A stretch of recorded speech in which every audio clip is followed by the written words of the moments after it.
AIB वो exam है जो डिसाइड करता है कि आप लॉ प्रैक्टिस कर सकते हैं या नहीं। पर जब ट्रिकी क्वेश्चंस, न्यू पैटर्न और अपडेटेड बेयर एक्ट्स ने एग्जाम का लेवल बढ़ा दिया है, तो सवाल ये उठता है, ऑल इंडिया बार एग्जाम को क्लियर करने का सीक्रेट क्या है? सिर्फ एक स्किल, बेयर एक्ट्स में से सही आंसर ढूंढना।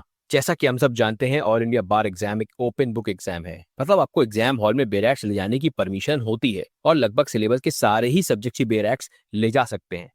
फिर भी अगर प्रीवियस ईयर एआईबी रिजल्ट्स देखें, तो ज्यादातर स्टूडेंट्स फेल क्यों हो जाते हैं?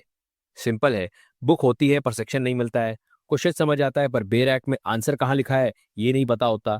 अब इसी गैप को फिल करने के लिए इस वीडियो में आपको मिलेगी एक ऐसी स्मार्ट स्ट्रेटजी जहां आप जानेंगे एआईबी के 4 टाइप्स के क्वेश्चंस और उन्हें सॉल्व करने के प्रैक्टिकल ट्रिक्स, जिनसे आप एग्जाम में 50 to 60 क्वेश्चंस कॉन्फिडेंटली सॉल्व कर सकते हो, चाहे आपको सेक्शन समझ आए या ना आए। और सबसे बड़ी बात, इसके लिए आपको कुछ रटने की जरूरत नहीं। तो अगर आप सीरियसली एआईबी फर्स्ट अटेम्प्ट में क्लियर करना चाहते हो, तो वीडियो को एंड तक जरूर देखना, क्योंकि चौथे क्वेश्चन टाइप की टेक्निक आपके बेयर एक्ट पढ़ने का नजरिया बदल देगी। और हाँ, वीडियो को लाइक कर लेना ताकि मुझे पता चले कि आपको ऐसी प्रैक्टिकल गाइडेंस हेल्पफुल लगती है। और चैनल को सब्सक्राइब जरूर कर लेना, क्योंकि इस चैनल पे आपको मिलेगी real exam strategies, bare act shortcuts और एआईबी सीओपी के वो इनसाइडर टिप्स जो आपको हमेशा 1 स्टेप अहेड रखेंगे। तो अब, जैसा कि वीडियो की स्टार्टिंग में मैंने आपको बताया था कि एआईबी क्लियर करने का सबसे बड़ा सीक्रेट है बेयर एक्ट में से सही आंसर ढूंढना। इसका मतलब ये नहीं कि आपको पूरा बेयर एक्ट रटना है, बस इतना समझना है कि क्वेश्चन को देखते ही आंसर किस सेक्शन या हेडिंग के अंदर मिलेगा। इस स्ट्रेटजी में आगे बढ़ने से पहले आपको बता दूं कि एक और इफेक्टिव बेयर एक्ट स्ट्रेटजी मैंने अपने एक प्रीवियस वीडियो में शेयर की है, जो आपको आई बटन पे और एंड स्क्रीन पे मिल जाएगा। इस वीडियो के बाद आप जाके उसे देख सकते हो। तो स्ट्रेटजी को समझें तो ये बेस्ड है टाइप्स ऑफ क्वेश्चंस के ऊपर। ऑल इंडिया बार एग्जाम में आते हैं 4 टाइप्स के क्वेश्चंस, और अगर आपने इनको समझ लिया है तो 50 to 60 क्वेश्चंस आराम से निकल जाएंगे। इसका मतलब है कि इस स्ट्रेटजी से आपको पास होने से कोई नहीं रोक सकता। साथ ही इसके लिए आपको बहुत ज्यादा पढ़ाई नहीं करनी, बस टेक्निक को अच्छे से समझकर एग्जाम में अप्लाई कर देना है। सबसे पहले आपको प्रीवियस ईयर क्वेश्चन पेपर्स लेने हैं, ताकि आप समझ सकें कि एग्जाम में 4 टाइप्स के क्वेश्चंस कौन से हैं। तो पहले तो हम उनके नाम जान लेते हैं। पहला टाइप होता है इंडेक्स वाले क्वेश्चंस, दूसरा होता है सेक्शन के टेक्स्ट वाले क्वेश्चंस, तीसरा टाइप है कंडीशन वाले क्वेश्चंस, चौथा टाइप है आपके एग्जाम्पल वाले या इलस्ट्रेशंस वाले क्वेश्चंस। तो अब चलिए एक एक करके इन सबको समझते हैं और इन्हें स्टेप बाय स्टेप सॉल्व करने की प्रैक्टिकल टेक्निक देखते हैं। सबसे पहले इंडेक्स वाले क्वेश्चंस। इस कैटेगरी के क्वेश्चंस सबसे इजी और सिंपल होते हैं। ऑलमोस्ट 10 to 12 क्वेश्चंस डायरेक्टली इसी पैटर्न से आते हैं। और इनका बेस्ट पार्ट क्या है? इन्हें सॉल्व करने के लिए आपको बेयर एक्ट पढ़ने की भी जरूरत नहीं, बस इंडेक्स पेज ही काफी है। एग्जाम्पल लेते हैं एआईबी 19 के क्वेश्चन पेपर से। तो क्वेश्चन आया, which section of BNSS allow us for trials in absentia of proclaimed offenders, और ऑप्शंस दिए गए। अब क्वेश्चन को ध्यान से देखिए, यहाँ मेंशन्ड है बीएनएसएस। तो आपको बीएनएसएस बेयर एक्ट खोल लेना है और उसमें भी सिर्फ इंडेक्स पेज खोलना है और पूरा बेयर एक्ट पलटने की जरूरत नहीं है। अब एक स्मार्ट अप्रोच रखते हुए जो ऑप्शंस दिए गए हैं, बस उन्हीं सेक्शन नंबर्स को चेक करना है। तो देखते हैं, सेक्शन 251, 349, 356 और 366।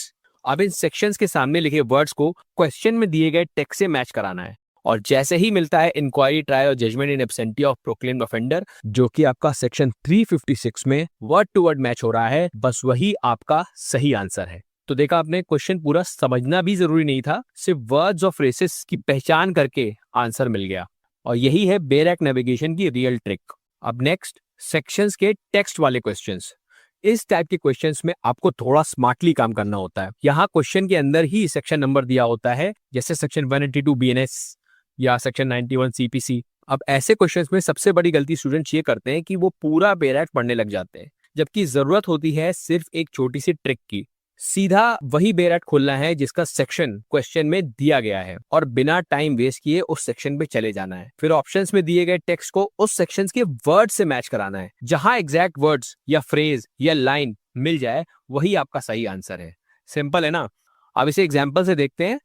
अगेन एआईबी 19 से क्वेश्चन है, according to Bharatiya Nyaya Sanhita, what is the maximum fine for making or using a document that resembles a currency note or a bank note under section 182 subsection 1। और ऑप्शंस दिए गए हैं 100, 500, 300, 1000। तो आपने बेयर एक्ट खोला, section 182 पे गए, उसके सबसेक्शन 1 पे गए। आप जैसे ही उस सेक्शन के अंदर की लाइन पढ़ेंगे, आपको लिखा मिल जाएगा कि फाइन विच में एक्सटेंड टू 300 रुपीज, मतलब 300 रुपीज, यानी ऑप्शन सी। तो आराम से आपको सही आंसर मिल गया। इससे आपको समझ में आ रहा होगा कि आपको सेक्शन के अंदर जाके इसका आंसर मिलेगा, क्योंकि इंडेक्स में आपको इतना डिटेल नहीं मिलेगा।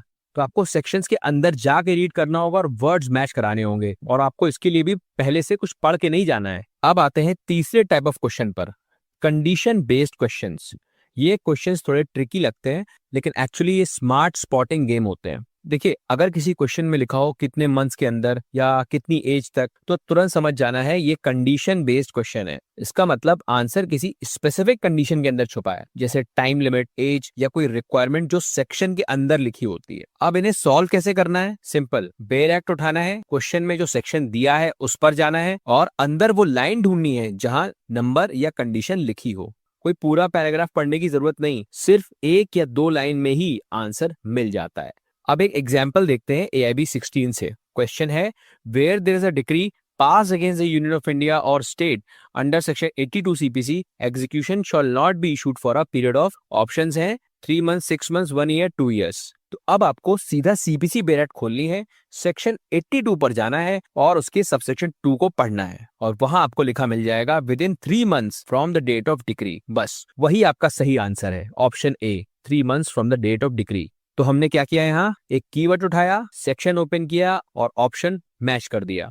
अब देखिए, इसके लिए भी आपको पहले से पढ़ के जाने की जरूरत नहीं है, आपके बेरेक से ही ये सॉल्व हो जाएगा। और अगर ये टेक्निक आप प्रीवियस पेपर्स में अप्लाई करेंगे तो आपको खुद फील होगा कि ये ट्रिक कितनी सिंपल और इफेक्टिव है। तो अब क्लियर है, बस सेक्शन ओपन करके कंडीशन आइडेंटिफाई करना है और मैच कर देना है ऑप्शन से। 1 मिनट से कम में क्वेश्चन सॉल्व हो जाएगा, स्मार्टली, कॉन्फिडेंटली और बिना स्ट्रेस के। अब आते हैं फोर्थ कैटेगरी पर, इलस्ट्रेशन बेस्ड क्वेश्चंस। बहुत से कैंडिडेट्स इन्हें टफ समझ के छोड़ देते हैं, लेकिन ये एक्चुअली बहुत स्ट्रेट फॉरवर्ड होते हैं अगर आप मेथड फॉलो करें। देखिए, इलस्ट्रेशन होता क्या है, हर बेरेट में सेक्शंस लिखे होते हैं और उन सेक्शंस के नीचे कुछ एग्जांपल्स दिए होते हैं। वो एग्जांपल्स एक्चुअली सेम सेक्शन को और फर्दर एक्सप्लेन करने के लिए दिए जाते हैं, यानी वो इलस्ट्रेशंस उस सेक्शन के पार्ट ही होते हैं। तो अगर क्वेश्चन में कोई इलस्ट्रेशन बेस्ड सिचुएशन दी गई है तो बस उस पर्टिकुलर सेक्शन पे जाना है और इलस्ट्रेशन के वर्ड्स मैच कराने हैं और आंसर मिल जाएगा। एग्जाम्पल से समझेंगे, इस बार AIB 17 से। तो क्वेश्चन है, A places man with the firearms at the outlets of a building, A is guilty of. तो आपको ऑप्शन देखने हैं। पहला ऑप्शन है ए, रॉन्गफुल रिस्ट्रेंट, दूसरा है रॉन्गफुल कन्फाइनमेंट, तीसरा बोथ है और फोर्थ ऑप्शन है नन। अब यहाँ अक्सर लोग कंफ्यूज हो जाते हैं क्योंकि उन्हें लगता है ये तो कॉन्सेप्चुअल या टफ क्वेश्चन है, लेकिन नहीं, ये भी बेयर एक्ट से डायरेक्ट सॉल्व होने वाला क्वेश्चन है। तो जैसा कि आपने ऑप्शंस को देखा, ये ऑफेंसेस के बारे में बात कर रहा है, मतलब आपको IPC का बेयर एक्ट लेना है, उसके बाद इंडेक्स खोलना है और देखना है रॉन्गफुल रिस्ट्रेंट या रॉन्गफुल कन्फाइनमेंट किस सेक्शन में मेंशन्ड है। इंडेक्स में आपको दिख जाएगा सेक्शन 339 और सेक्शन 340 पे। देन आपको पहले जाना है सेक्शन 339 पे, लेकिन ये इलस्ट्रेशन कुछ और केस एक्सप्लेन कर रहा है, A obstructs a path along with Z passes. तो ये फायर आर्म्स वाला सिचुएशन नहीं है, इसका मतलब सेक्शन 339 करेक्ट मैच नहीं है। तो अब आगे चलते हैं सेक्शन 340 पे, रॉन्गफुल कन्फाइनमेंट, और यहाँ आप इलस्ट्रेशन ए के बाद इलस्ट्रेशन बी पढ़ेंगे तो आपको क्लियरली दिख जाएगा, A places men with firearms at the outlets of a building and tells Z that they will fire. Word by word match हो रहा है, मतलब आंसर क्लियर है, ऑप्शन ए, रॉन्गफुल कन्फाइनमेंट। तो बस थोड़ा सा पेशेंस, एक स्मार्ट अप्रोच और आंसर आपके सामने होगा।